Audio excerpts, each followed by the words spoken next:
Bienvenidas y bienvenidos a un episodio más de este su espacio llamado El Conversatorio a través de la Octava Digital. Mi nombre es Daniel Rosas y quiero agradecerles de entrada todas las preguntas que nos han hecho llegar para los invitados que hemos tenido, invitados e invitadas. Y el día de hoy, no de excepción, tenemos un invitadazo, si me permiten decirlo de esta forma. Pero antes que nada, les estaremos platicando un poco de él y estará contestando todas sus dudas. Hoy, señoras y señores, nada más y nada menos que Santiago Nieto.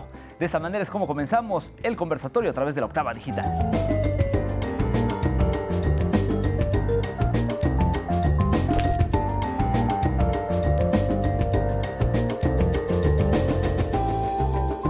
Y bueno, ya se encuentra aquí en el estudio el doctor Santiago Nieto, que como ustedes saben se ha mantenido por lo pronto un poco alejado de los reflectores de la vida pública, pero, y solo en el supuestísimo caso de que ustedes no recuerden quién es Santiago Nieto o por qué la importancia de que podamos platicar con él, preparamos esto que es el termómetro, los momentos, pues digamos, más importantes, polémicos, rescatables de la labor del doctor Santiago Nieto. Vamos a verlo. Santiago Nieto Castillo es un especialista en Derecho y materia electoral. Fue el principal brazo del presidente López Obrador en la lucha contra la corrupción, al comandar la Unidad de Inteligencia Financiera. No se ha salvado de estar en situaciones polémicas de la política mexicana. Por ejemplo, en 2017 fue removido de la FEPADE por investigar al exdirector de Pemex, Emilio Lozoya, y el caso de los sobornos de la empresa Odebrecht. Dinero que fue desviado a la campaña presidencial de Peña Nieto. Ele solicitou reconhecimento de 5 milhões, então numa escala mais elevada. Eu consultei meu líder, como sempre, indicando o potencial que poderia representar uma relação de confiança mais estreita e mais profissional. Y sugería a meu líder que aprobássemos un montante de 4 millones. Ya al frente de la UIF, en la presente administración, tuvo responsabilidad en la renuncia de Eduardo Medina Mora como ministro de la Suprema Corte y de Carlos Romero Deschamps como líder sindical de Pemex. Ordenó el bloqueo de las cuentas bancarias de Lozoya Austin, aunque aún le quedaron unos cuantos pesos para cenar pato en un restaurante de Chapultepec. El 6 de diciembre del 2021, las portadas de los diarios Reforma y El Universal dieron cuenta de sus diferencias con el fiscal Alejandro Gertz Manero. El primero dio cuenta de que la FGR lo acusaba de acumular en 25 meses 4 propiedades por un valor de 40 millones de pesos, incluida una casa de 24 millones en la alcaldía Álvaro Obregón. A lo que Santiago Nieto respondió en un tuit: "No hay nada que esconder. Aumentaron mis deudas, no mi patrimonio. Todo está declarado ante el SAT y ante la SFP". Por su parte, El Universal publicó que una investigación de la UIF documentó que entre 2013 y 2021 la riqueza obtenida por Gertz Manero fue de casi 110 millones de pesos, los cuales fueron gastados en autos y relojes de lujo. El presidente López Obrador refrendó su confianza y apoyo para ambos funcionarios. Así como yo le tengo confianza al fiscal Alejandro Gertz Manero, le tengo confianza a Santiago Nieto. El escándalo en torno a su boda con la consejera del INE, Carla Humphrey, en Guatemala, lo llevó a renunciar a la UIF y a alejarse de la escena pública. Y como muchas personas extrañan su desempeño y participación en la vida pública del país, hoy está con nosotros en el conversatorio para responder a todas sus preguntas. Bueno, pues ya estamos aquí. Santiago Nieto Castillo nació en San Juan del Río, Querétaro, egresado de la licenciatura de Derecho de la Universidad Autónoma de Querétaro. Y como ya sé que muchos de nosotros lo recordamos más bien, no por su trayectoria vastísima en el Poder Judicial, sino por ser uno de los grandes promotores de la lucha contra la corrupción, es que estoy bien contento de que esté aquí con nosotros. Doctor Santiago Nieto Castillo, ¿cómo está? Oiga, no lo puedo creer, de verdad que... Muchísimas gracias. Honradísimo. Muchísimas gracias por la invitación. No, hombre, doctor, por favor. Doctor, ¿de usted o de tú? No, de tú, por supuesto. De tú. Ay, muchísimas gracias. Rápidamente les voy a platicar antes de comenzar con las preguntas de ustedes. Tuve oportunidad de conocer personalmente al doctor Santiago Nieto desayunando. Salimos de una mañanera, coincidimos en un restaurante donde estábamos desayunando. Ahí lo conocí y como persona, eso toda madre el doctor. O sea, Literalmente me le acerqué, oiga, yo soy de aquí de Radio Centro, pasa a platicar, me dio su teléfono y pues ya. Hasta la fecha, ¿no? Seguimos. Hasta la fecha hicimos. Doctor, pues muchísimas gracias. No, igual, gracias por la invitación. No, pues nada que agradecer. A ver, doctor, la verdad es que el público de la Octava ha sido muy crítico con la oposición y de repente también pues muy de resaltar lo que se ha hecho bien en la actual administración. Entonces, yo antes que nada quisiera que me hiciera un comentario de los cebollazos que a través de las redes sociales le han hecho llegar el público de la Octava. Miren, si me permite, vamos a colocar por favor aquí lo que le hacen llegar. Entre otras cosas, le dicen se le extraña en la UIF, Pablo Gómez sigue dormido, igual que el fiscal Gertz, Santiago Nieto era más activo, regresará, la verdad es que hace falta gente comprometida como él. Lo bueno es que hay gente que sabe que es un buen elemento, le dicen por aquí, no como otros que son, bueno, otras palabras, que regresa a trabajar donde estaba. Y una que, bueno, me llama la atención, le dicen, doctor Santiago Nieto, o te dice el doctor, ¿por qué no fuiste más prudente? Nos caías bien. ¿Qué onda, doctor? ¿Qué tal? Están excelentes.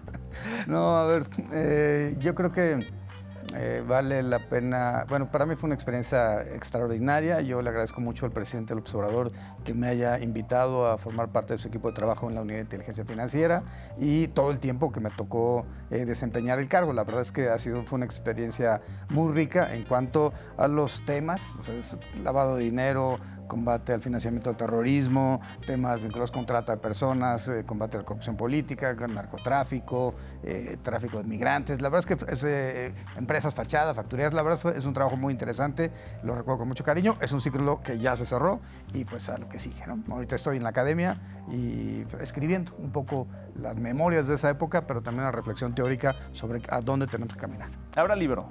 Sí, sin duda. Sin duda. Okay. Sí. Es como la experiencia de FEPADE, salió un libro, la verdad que quiero mucho, que se llama Sin filias ni fobias, Memorias de un fiscal incómodo, y estoy ahora escribiendo pues esta parte de lo que la ley me permite, evidentemente, porque hay información que es confidencial, pero esta parte de Medina Mora, mencionan ustedes, Romero de Champs, Cabeza de Vaca, digamos, hay muchos temas, ¿no? Bueno, ahí está. Yo no quiero quemar nada, pero entonces en el libro del doctor Santiago Nieto van a aparecer estos personajes. Híjole, ya se antoja. ¿Para cuándo sale, doctor? ¿Así prox? No, yo espero que antes de que termine el año esté ya en las librerías y pueda un poco leerse qué pasó en los primeros 3 años del gobierno del presidente López Obrador, en donde pues, se sentaron las bases para transformar, entre otras cosas, la política anticorrupción y la política antilavado. Sí, que ni se veía antes. Bueno, yo creo que nadie conocíamos la UIF antes de ti, doctor. O bueno, en general, ¿no? El público, seguramente. Se utiliza para otras cosas, pero...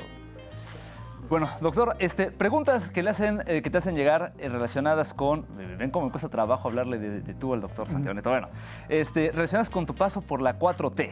A ver, vienen también de redes sociales. Primero, no me he ido de la 4T, ¿eh? Yo digamos pero sí. Por la administración federal, sí, digamos, claro. ¿no? Como servidor público. Te regresaste a trabajar al proyecto de transformación. ¿Por qué le falló al presidente López Obrador? ¿Y cuáles son los motivos por los que decidió en su momento unirse al presidente López Obrador? A ver, yo regresaría, yo no me he ido, o sea, finalmente regresan quienes se van, yo no me he ido. Sigo creyendo que en un país con 60 millones de pobres es necesaria una política social fuerte y un gobierno de izquierda. O sea, creo que nos convertimos en una economía muy desarrollada, llegamos a ser la 13ª del mundo, pero generamos uno de los espacios nacionales de mayor desequilibrio social. O sea, vivimos en un país absolutamente desigual, en una de las zonas más desiguales del mundo, y creo que tenemos que ser, digamos, absolutamente certeros y claros en torno a esto.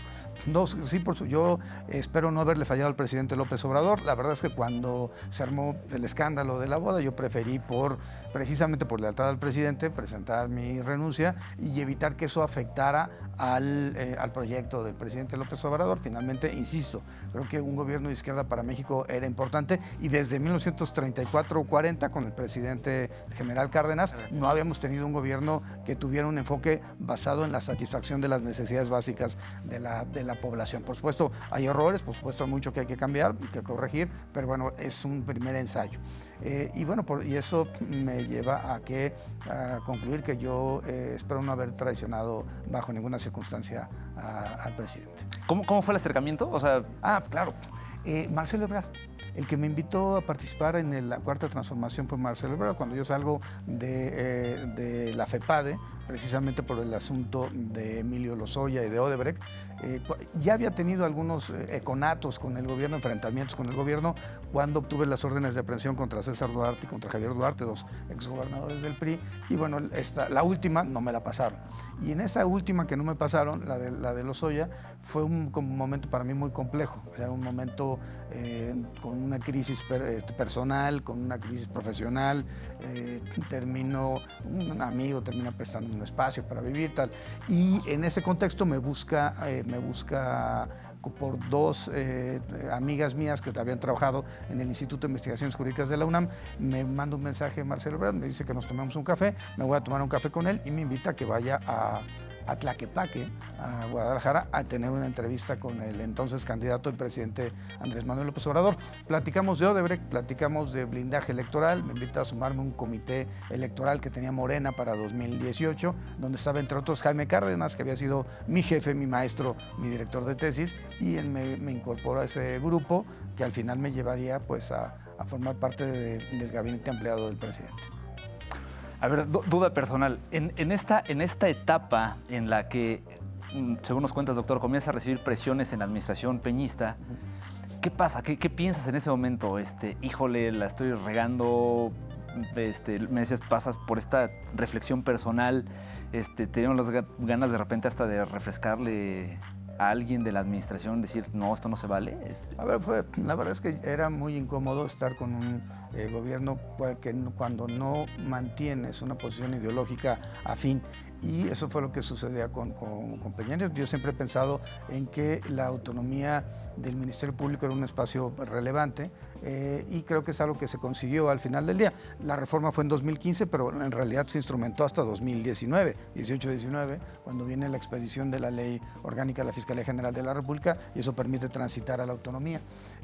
Pero creo que el tema fue un gobierno muy superfluo, y yo creo que si algo explica los resultados electorales de 2018, no solamente es el carisma de Andrés Manuel López Obrador y el sistema electoral mexicano que funciona, sino el hartazgo de la sociedad mexicana en los temas de corrupción y los niveles que se vieron durante el peñanitismo pues fueron exacerbados. Sí, durísimo. Bueno, ya, es tema para otro programa completito.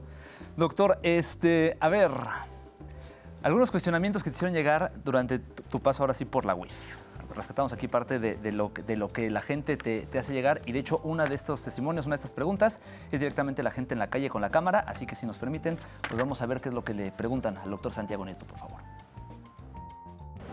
Si no lo han amenazado por investigar a los narcotraficantes. ¿Qué repercusión ha tenido en su vida personal la congelación de cuentas al crimen organizado? Me da curiosidad el saber por qué renunció. ¿Cuál fue realmente los motivos de la renuncia? Pues ahí lo que pregunta la gente en la calle, doctor. Bueno, hubo 3 amenazas por parte de la delincuencia organizada a lo largo de los 3 primeros años. Los 3 años que estuve trabajando con el gobierno del presidente López Obrador, una se hizo público, inclusive en una sesión del Gabinete de Seguridad, y me pidieron que me quedara, incluso me quedé un par de días en la unidad por cualquier cosa, y cuando terminé la gestión, cuando presenté mi renuncia, pues me dejaron por alguna recomendación del Centro Nacional de Inteligencia, según me enteré, un grupo de respaldo, en razón de precisamente de esas amenazas. Inclusive en algún momento se estuvo planteando una amenaza que coincidió en realidad con el ataque cobarde que sufrió Omar García Harfuch saliendo de su casa cuando iba a una reunión del gabinete de la Ciudad de México. Entonces yo creo que es una parte importante. Eso evidentemente pues, cambia la dinámica, la forma de vida, etcétera, pero creo que pues yo tengo que agradecer pues, el respaldo que he recibido en todo momento del Estado mexicano por estos temas, ¿no? ¿Todavía cuentas con ese respaldo, doctor? Sí, se mantiene el respaldo y bueno, sí, pero también es un tema que se tenía que enfrentar. Yo creo que el gran error de Felipe Calderón fue pensar que con la sola violencia iba a terminar la violencia de los grupos delictivos. Cuando claro, hay que atacar al sicariato, sí, a los narcomenudistas, sí, por supuesto, pero por más que un secretario de seguridad, un procurador, un fiscal, retire 10, 20 narcomenudistas de la calle, o retire 10 o 20 sicarios, si hay estructuras financieras que lo siguen manteniendo, se va a seguir con esa actividad. Por tanto, la política de García Luna y la política de Calderón eran erróneas e incompletas. Incompletas porque faltaba atacar las estructuras financieras, la corrupción política que les da cobijo a los grupos criminales, sobre todo a nivel municipal, a nivel estatal, perdónenme, tenemos estados fronterizos realmente gobernados por la agrupación delictivas. 3, la corrupción policial, judicial y ministerial que les da un halo de protección jurídica y por supuesto hay que combatir la base social, que eso se combate, que finalmente es parte de la estrategia del presidente López Obrador, con programas sociales que permitan retirar a estas personas del caldo de cultivo de la delincuencia organizada al tener mecanismos legales para ganarse la vida. Dice la máxima, hay que seguir la ruta del dinero y creo que es lo que no se estaba haciendo de manera adecuada, ¿no? El tema es seguir la ruta del dinero, el tema era el congelamiento de cuentas. Por eso la actitud de Medina Mora resulta importante. Lo que hace es restringir la capacidad operativa de la UIF a partir de una jurisprudencia que es exactamente opuesta a lo que él durante el peñanietismo señaló que era constitucional. Entonces cuando cambia de gobierno, entonces cambia él de criterio y establece pues, un mecanismo que permite o que deja en el juez de distrito la oportunidad de definir en un ejercicio de ponderación si hay que mantener congelada la cuenta o si hay que darle los recursos a las personas. Ojo, ese hecho permitió que Kamel Nacif recuperara 800 millones de pesos que le teníamos congelados. Todas las víctimas de Kamel Nacif deben agradecerle, entre comillas, a Medina Mora que Kamel Nacif siga teniendo recursos para poder defenderse procesalmente, ¿no? Híjole, a ver, entonces para decirlo con peras y manzanas, como dice Hernán Gómez, el problema es que se le dio facultades a los jueces, digamos, no propiamente a la UIF, o se acotó, para decirlo en una experiencia, se acotó la acción de la UIF. Medina Mora buscó acotar, pero hay un tema muy importante, su incongruencia. O sea, respecto a lo que dijo durante el peñanietismo y lo que dijo ya en el gobierno de la Cuarta Transformación, es exactamente opuesto y solamente se explica por algún tipo de interés. Sí, bueno. Ahorita que estabas hablando, doctor, veíamos algunas de las preguntas que también te hicieron llegar a través de redes sociales, además de las de los videos. Y me llama la atención una en la que te preguntan que por qué no metiste a la cárcel a Josefina Vázquez Mota y te acusan de ser cercana a ella, pero te preguntan, bueno, ¿qué pasó? No, a ver, Josefina Vázquez Mota, pues, primero es senadora de la República, segundo, la UIF no mete a la cárcel a nadie. O sea, la UIF lo que hace es presentar denuncias cuando incorpora elementos, congela las cuentas cuando hay elementos, pero hay un tema importante aquí, la Auditoría Superior de la Federación, e inclusive el actual secretario de la Función Pública, Roberto Salcedo, se habían emitido un dictamen señalando que Josefina Vázquez Mota pues, no era responsable respecto a un tema de administración de los recursos. Y también pues eso no se puede soslayar ni minimizar, sino se cometería un acto arbitrario. Conozco a la senadora, de hecho ella me presentó algunos casos de trata de personas realmente drásticos, porque está metida ella preside la Comisión de Género y de Derechos de las Niñas y los Niños, una cosa así. Un nombre larguísimo. Ajá. Y bueno, y ya. Ahora, también tuvimos algunas conversaciones respecto a corrupción dentro del Partido Acción Nacional y de gente que inclusive a ella la había traicionado en su momento. Me proporcionó alguna información que nos sirvió bastante para sostener casos y presentarlos ante la Fiscalía. ¿Que le traicionó cuando fue candidata? Exactamente. Y lo cual también es bastante interesante. Pero digamos, eso por ahí. Y otro tema, bueno, ya una de las preguntas que ha hecho el público público es sobre la renuncia. Creo que ya comenté, siempre he dicho que mi lealtad está con el presidente López Obrador, mi amor con Carla Humphrey, pero sobre todo era no afectar a un proyecto que creo que es necesario para que la sociedad mexicana pueda comparar. Es un proyecto que al final del día tiene menos de 4 años de instrumentación de políticas públicas y creo que es importante que se pueda comparar respecto a qué se hizo en años anteriores. Por supuesto, insisto, hay una visión que hay que transformar y ser mucho más incluyentes, hay que buscar la inversión, hay que buscar el crecimiento, pero algo que no se había hecho con anterioridad es tratar de buscar sueldos que sean retributivos para que pueda desarrollarse riqueza y no solamente supervivencia en los extractos menos favorecidos de la sociedad, que eso es algo que finalmente el neoliberalismo no pudo generar. Sí, justamente es inclusive reconocido por los propios neoliberales, es el error lo que ha fallado en el neoliberalismo, o sea, generó riqueza, pero ya no la pudo distribuir, ¿no? Sí, no transminó hacia abajo y creo que ese es uno de los temas centrales, el ensanchamiento de las diferencias, de las desigualdades. Un poco pienso en estos libros de ¿Por qué fracasan los países? De Robinson, de Someglo.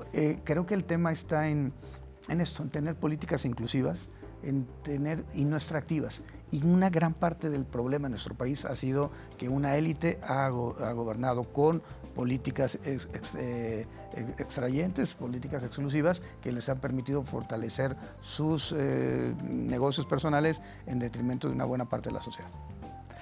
Bueno, durísimo, sí, hace falta. Ok, doctor, entramos a la parte tenebrosa del programa, porque pues vienen las preguntas en donde la gente le cuestiona sobre el tema, por ejemplo, su relación con el fiscal Gertz Manero. Ya ponemos en el termómetro pues este escándalo que se dio en su momento, vaciadísimo además. Bueno, quienes nos dedicamos a los medios de comunicación, fue súper notorio ver las dos portadas encontradas de dos medios nacionales, uno apoyando a la UIF, o digamos poniéndose al lado de la UIF, otro poniéndose al lado del fiscal Gertz Manero. Pero entre muchas otras cosas, le preguntan, por ejemplo, si usted va a ocupar la vacante, así ve la gente de la octava, ¿no?, que hay en la Fiscalía General de la República, pues entiendo, esta prudencia que ha tenido el fiscal Alejandro Gertz, ¿no?, que usted considera que el fiscal debería continuar en el cargo, o si ya debería ser destituido, y por qué las diferencias con él, doctor. No, en realidad, a ver, yo siempre traté con respecto al fiscal Gertz Manero. Evidentemente tenemos dos formas distintas de pensar y eso es público y notorio y no se puede tapar el sol con un dedo. Respecto pues, a los derechos humanos, el tema procesal acusatorio, el derecho penal, etc. Pero pues, él es el fiscal general de la República y mi posición siempre fue, a ver, yo lo voy a respetar porque además tiene un nombramiento en el que interviene el Ejecutivo Federal y interviene el Senado de la República y esto no está sujeto a ningún tipo de decisión de popularidad, sino a nuestro sistema constitucional. Entonces yo no tengo nada contra Alejandro Gertz Manero, hay cosas que evidentemente como ciudadano no me gustan, pero creo que le corresponderá en todo caso a las autoridades hacer los pronunciamientos que correspondan. Nadie es monedita de oro, ni él ni yo. Y entonces, y es natural que existan fricciones, y eso incluso el presidente López Obrador lo dijo, es natural que existan entre los grupos fricciones, sobre todo pues, cuando hay pues, diferencias generacionales, diferencias ideológicas. Pero de mi parte, pues yo no tengo ningún tema, lo que haré sería, en el libro va a ser recordar lo que hicimos. Durante un año nos pidieron información de más de 630 expedientes, en otro año fueron más de 400. El nivel de colaboración, nosotros presentamos más de 400 denuncias ante la propia Fiscalía, entonces, es decir, aun cuando hubiera ciertas tensiones entre el fiscal y yo, pues la verdad es que los equipos siguieron trabajando bien institucionalmente, porque además creo que lo que subyace en el fondo es la necesidad del país de tener un sistema de procuración y de impartición de justicia, de inteligencia, de seguridad, de prevención del delito, de ejecución de penas, que en su conjunto forman una política criminal de Estado que esté alineado a la posición, por ejemplo, pues, del presidente de la República, del Poder Judicial y del Poder Legislativo. Yo de repente me imagino que la gente, porque no estamos obviamente metidos como decimos, en el ajo de ahí de la administración, pues de repente nos imaginamos que a lo mejor llegan a Palacio, pues mandan llamar al gabinete legal y ampliado, o sea, cuando tú eras titular de la UIF, que a lo mejor les tocaba coincidir. ¿Pasó esto, que se vieran frente a frente Alejandro Gertz y tú, y pues era el saludo institucional, señor fiscal, señor titular de la UIF, y tan? Sí, a ver, también hay que recordar que nos tocó también ya una buena parte de la pandemia. Entonces realmente esas reuniones se daban al principio, después durante la pandemia se suspendieron algunas y después nosotros trabajamos mucho, sobre todo a nivel de los entonces subprocuradores o vicefiscales y bueno, nos generó una buena interrelación con varias áreas de la Fiscalía General de la República. Ahora, yo creo que lo importante es los casos, al final del día, que permanecen, que llegaron a completarse de manera adecuada y sobre todo la política institucional. A mí me parece claro que el lavado de dinero no debe de circunscribirse al combate en el ámbito de la invasión al sistema financiero, sino se tiene que ver los delitos precedentes. Y ahí es donde entran los temas de trata de personas, los temas en todas sus modalidades. Estamos hablando de esclavitud, explotación sexual, tráfico de órganos o otro tipo de delitos como el tráfico de armas. Fentanilo. Fentanilo es un problema para Estados Unidos. Estamos hablando de más de 120,000 muertos por sobredosis de fentanilo el año pasado y en gran medida hay que recordar que nosotros adoptamos parámetros sociales con 5 o 10 años de diferencia a Estados Unidos y eso puede ser un riesgo para nosotros en el corto plazo. Entonces creo que lo importante es que las instituciones funcionen para lo que fueron diseñadas y desde la perspectiva académica, que es donde estoy yo y donde hoy me compete estar, pues es generar ideas, argumentos que puedan servirle a los tomadores de decisiones respecto a cómo enfrentar una determinada problemática que vive el país. Doctor, antes de pasar al siguiente bloque, la pregunta que queda por ahí, creo, en el aire es si en este momento renuncia o algo ocurre con el fiscal Alejandro Gertz y te ofrecen la fiscalía, ¿la tomas? No, a ver, el diseño constitucional es que el Senado tiene que mandarle 10 nombres al Ejecutivo y el presidente López Obrador tendría que mandar 3 nombres al Senado para que el Senado decidiera. Y mi experiencia con el presidente López Obrador es que deja libre a los factores reales de poder, a los factores institucionales para la toma de este tipo de decisiones. Le puede mandar una terna, pero para estar en la terna, pues el Senado tiene que mandar 10 nombres y no sé si a todos los senadores y senadoras les caigo precisamente bien. Bueno, pero si aparecieras en la terna, o sea, vamos, cambia la pregunta. Si apareces en la terna, ¿dirías no quiero? A ver, yo no sé si apareciera en la terna, honestamente. Eso es una decisión que debería tomar el presidente de la República. Y yo lo que siempre he dicho es, yo estaré donde el presidente me indique que hay que estar, ¿no? Ok, bueno, hablaremos de también tu vida política y qué viene a futuro. Pero por lo pronto, pues la gente de la Octava hizo llegar, por supuesto, también preguntas sobre el tema de la boda. Déjame ponerlas, que las pongan en pantalla y mientras te voy platicando. ¿Por qué así su boda? Le preguntaría, ¿valió la pena? ¿Para qué se exhibió tanto? Algunos de los invitados lo pusieron y expusieron. Es lo que dice la gente. A ver, creo que la verdad es que, ¿por qué en Guatemala? Primero porque nos salía más barato que en algunos sitios de México, sin duda, incluso en la Ciudad de México. Segundo, porque también había un tema personal. Mi madre murió en Guatemala y la verdad estaba paseando con sus amigas en la frontera con México por el lado guatemalteco y tuvo una embolia, la llevan a Guatemala, a la ciudad de Guatemala y ahí pues, ya le decretan la muerte cerebral. Como sabemos, pues no hay forma de que pueda revivir a alguien con muerte cerebral, ¿no? Antes el tema era la medición primero del fluido sanguíneo, del fluido pulmonar, pero ya cuando hay muerte cerebral no hay forma de que nadie regrese, ¿no? Incluso hay una discusión muy interesante respecto a la autonomía vital y la posibilidad o no de desconectar a una persona para que no esté durante años como vegetal sin posibilidad de regreso. Entonces para mí era un tema simbólico y Carla me dijo, oye, ¿no quieres ir a Antigua? Conozco Antigua, vine hace unos años con unos amigos, para que veas si vale la pena. Y yo pensé, pues sí, vale la pena cerrar una parte de mi vida, la muerte de mi madre, y empezar una nueva vida, que era pues, mi matrimonio con Carla. Carla y yo nos habíamos conocido desde el 97, habíamos siempre tenido como vidas paralelas. Ella había sido consejera electoral, yo magistrado electoral en las mismas épocas. Terminamos nuestro mandato más o menos juntos. Después yo como fiscal y ella en el Tribunal Electoral hicimos el protocolo para atender la violencia política de género, nos volvimos a ver. Y después los dos dijimos que fuimos damnificados del sexenio anterior. A ella la ha bloqueado sistemáticamente el PAN, ¿no? Para poder llegar a cargos públicos, y a mí pues me tocó todo lo que me tocó con el PRI, con Peña Nieto, Lozoya, etcétera, etcétera. Y bueno, pues al final nos reencontramos, porque cuando yo salgo de FEPADE ella me defiende en medios de comunicación, y después cuando el presidente anuncia que movía la unidad de inteligencia, manda un tuit diciendo que el karma existe y que bueno. Y yo estaba pensando en alguien que pudiera irse a Washington.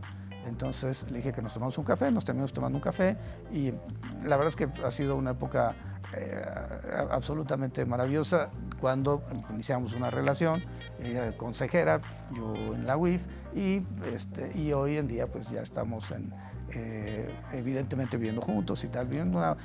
Cuando una de las preguntas es ¿valió la pena? La verdad es que sí, Carla lo valió la pena, sin duda.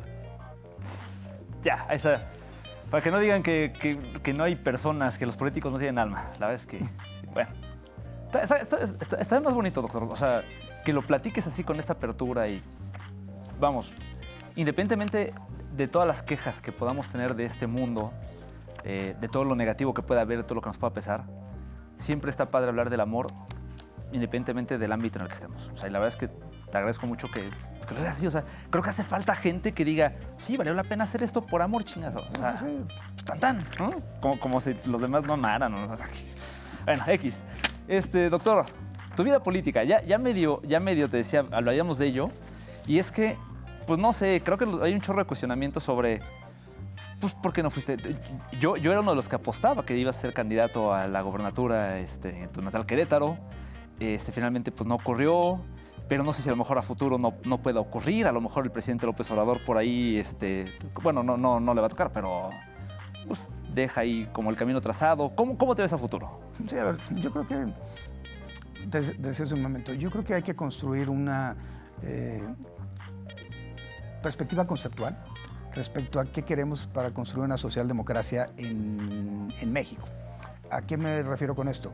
Necesitamos ir trabajando en temas que permitan hacer viables a largo plazo, por ejemplo, el tema de los programas sociales. Se requiere un sistema de procuración y de impartición de justicia que sobre todo resuelva no los temas macros de las controversias y las acciones de constitucionalidad, eso ya existe, sino los temas micro, la justicia de barandilla, la justicia de la calle, cómo atacar los temas de los feminicidios. Y en gran medida yo creo que tiene que ser un sistema de procuración de justicia integrado entre federación y estados. ¿A qué me refiero con esto? Creo que lo importante es ir construyendo hoy la base conceptual de lo que denominamos cuarta transformación. ¿Qué significa en términos de soberanía? ¿Qué significa en términos, por ejemplo, de democracia directa? Creo que hemos avanzado mucho durante este sexenio en no solamente pensar a la democracia en términos estrictamente electorales, sino en términos también de participación ciudadana a través de revocación de mandato, consultas populares, etcétera. Y creo que esa parte se tiene todavía que fortalecer.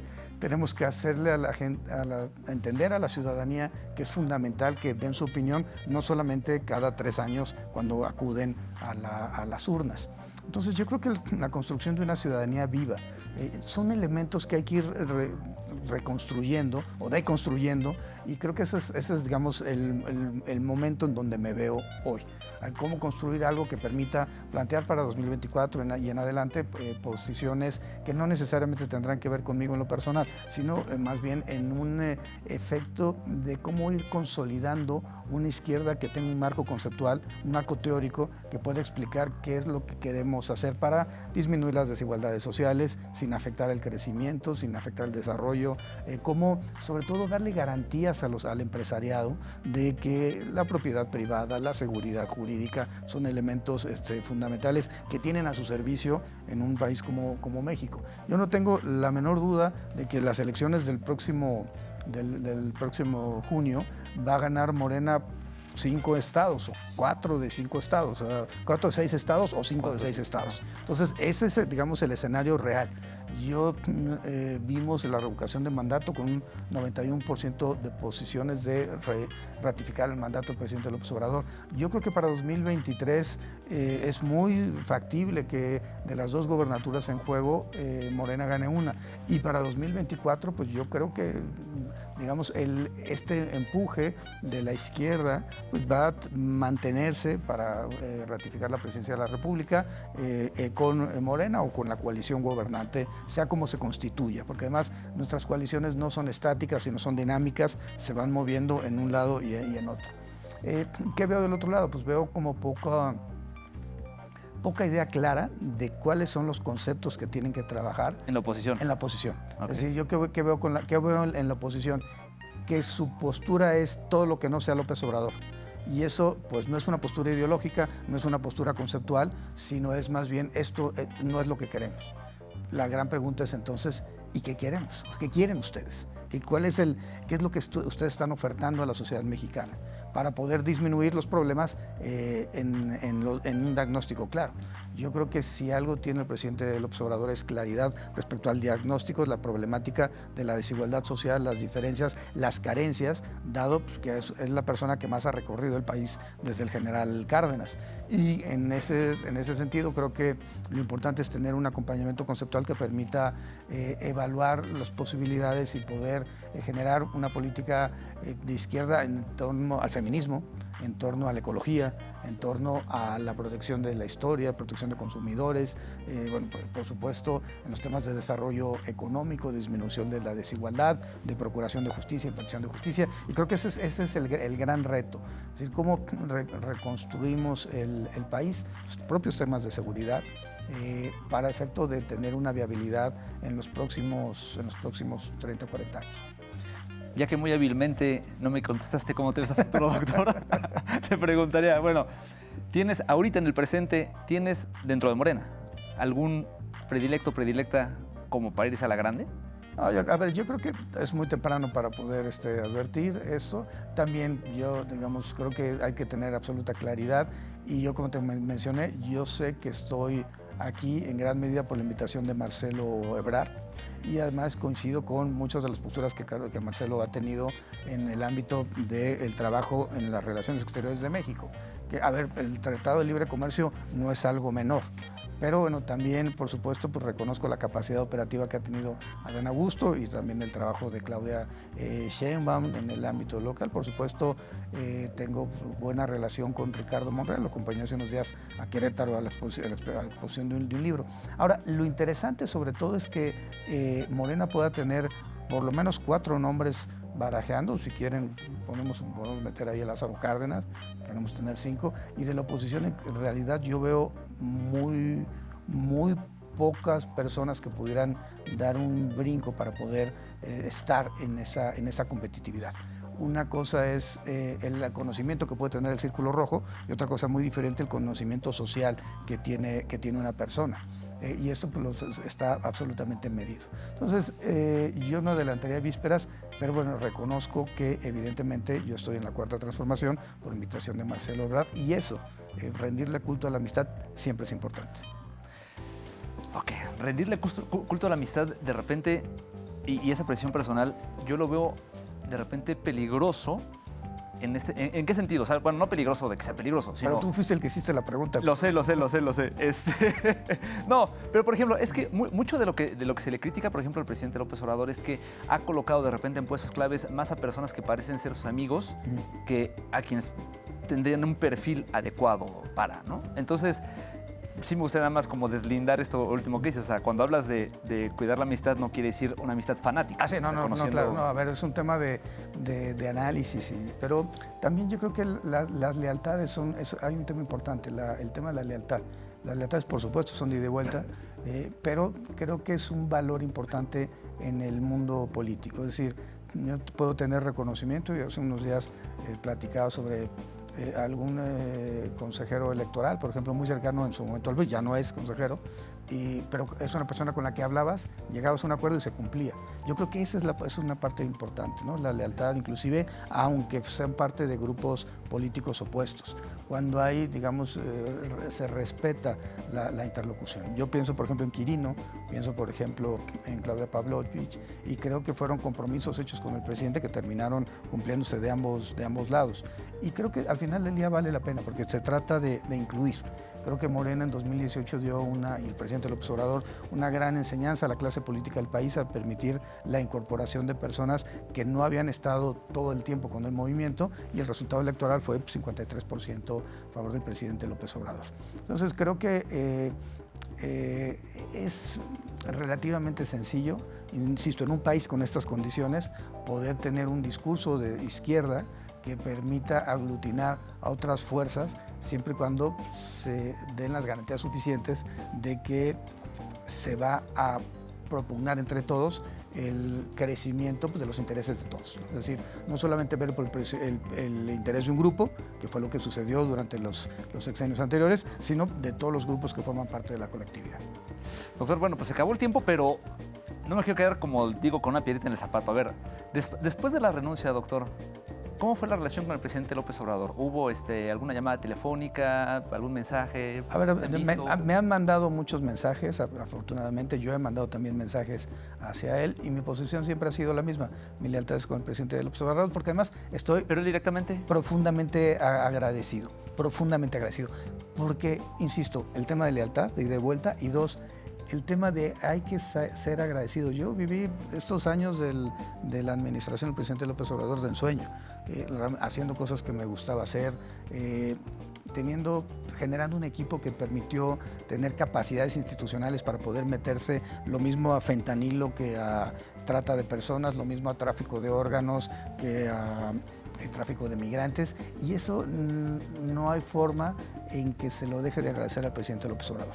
Y he estado en contacto con muchas personas del gabinete, he estado haciendo mucha, no presencia pública, porque no, pero reescribiendo estos años de la historia contemporánea de México que me tocaron vivir de cerca al presidente, cerca de su equipo de trabajo. Y bueno, pues sobre todo hay un proverbio chino que dice que ojalá te toque vivir tiempos intensos e interesantes. Y vaya que fueron tiempos intensos e interesantes. Y han sido durísimos. Y siguen siendo. Doctor, pues muchísimas gracias por estar aquí en el conversatorio. No, gracias. No, hombre, bueno, pues acabó el tiempo. Señoras y señores, nos vemos entonces el próximo jueves a las 9 de la noche para un siguiente episodio. Por lo pronto, no olviden seguirnos todavía a través de las redes sociales de La Octava Digital. Está laoctava.com, ahí está toda la información de esta y otros temas, por supuesto. Y por supuesto estaremos también invitándolos a que sigan haciendo sus preguntas. La siguiente semana estaremos lanzando la convocatoria para que hagan la pregunta a nuestro siguiente invitado o invitada. Y bueno, que puedan participar también ustedes de este conversatorio. Doctor Santiago Nieto, muchísimas gracias. Muchas gracias. Nos vemos. Hasta pronto. Bye.